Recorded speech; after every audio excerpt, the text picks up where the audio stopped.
Eu queria antes congratular aí com os colegas e as colegas, né, que partilham desse difícil ofício, prazeroso, mas bastante difícil, né, para quem atua cotidianamente aí nas secretarias, nos arquivos da administração direta e indireta, né, do Estado de São Paulo, né, e aos colegas que vieram prestigiar esse evento.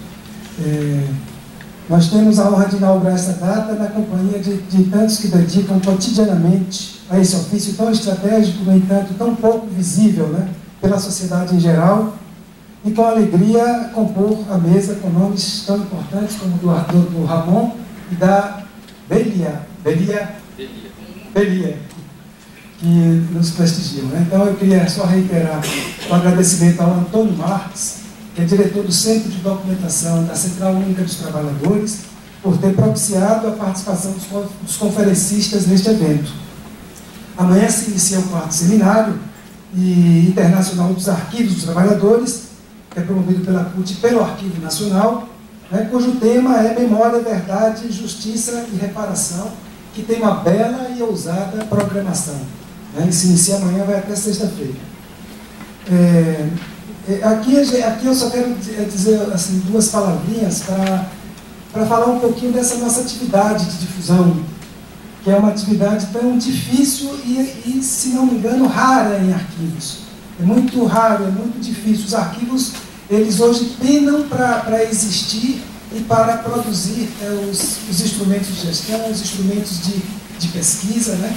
E ainda ter esse ofício de difusão, que é justamente abrir as portas para difundir o conhecimento produzido nessa instituição, que pouca gente se dá conta da complexidade dos trabalhos desenvolvidos numa instituição arquivística. Então, o nosso centro de difusão, ele tem esse compromisso assim, de ser um centro bem aderente à complexidade da instituição que nós temos. Porque nós aqui não tratamos este arquivo como um museu de documentos. Nós temos aqui um arquivo que é coordenador do Sistema de Arquivos do Estado de São Paulo, é um arquivo que é implementador da Lei de Acesso à Informação e que tem um acervo monumental, um acervo intermediário, que é de documentos que ainda não foram avaliados, e de um acervo de caráter permanente. Então, é uma instituição muito complexa. E outra, quer dizer, essa instituição ela tem que se abrir para a sociedade. Ela não pode ficar simplesmente confinada a umas poucas atividades voltadas para pequeno grupo social, porque o arquivo interessa a toda a sociedade brasileira. O arquivo é uma instituição estratégica para a sociedade e para os indivíduos também.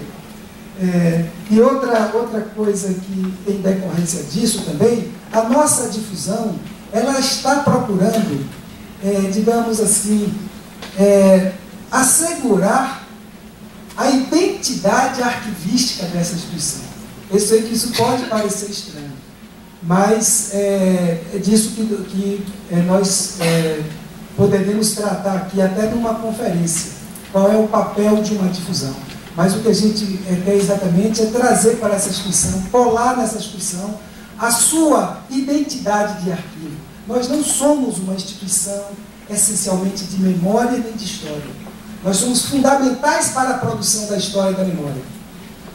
Então, essa particularidade, essa peculiaridade do arquivo é o que o nosso centro de difusão, digamos, coloca para si esse desafio.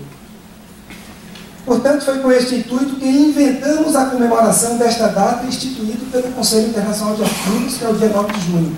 Afinal, é inexplicável, né? É impensável um arquivo que é referência nacional e estadual deixar passar em branco uma data tão cara para nós que somos arquivistas. Então, eu convido também, né, a todos os presentes, né, a usufruírem deste arquivo, a usarem este arquivo. Nós estamos assim nos organizando cada vez mais para atender, para desenvolver uma ação educativa, um setor de difusão forte e aberto realmente, principalmente para, eu sei que esse aqui é a maioria do público aqui, para a administração pública, que este é o primeiro público do arquivo. É para este público, em primeiro lugar, para a administração pública, que este arquivo tem que estar prioritariamente voltado. Então, é isso que eu queria agradecer a presença de todos vocês, em especial dos palestrantes, e dar um grande parabéns aos nossos queridos colegas e companheiros militantes da causa dos arquivos no Brasil e em São Paulo em particular. Muito obrigado. E eu queria pedir ao Breno, então, que faça agora como parte dessa comemoração, então, que ele vai fazer, primeiramente o que a gente vai fazer, ele vai fazer duas leituras aqui, né? Uma é de um projeto de lei para que oficializemos a data do Dia do Arquivista no calendário do Estado de São Paulo, e a outra é a carta do Conselho Internacional de Arquivos, é uma declaração do Conselho Internacional de Arquivos. Então, Breno,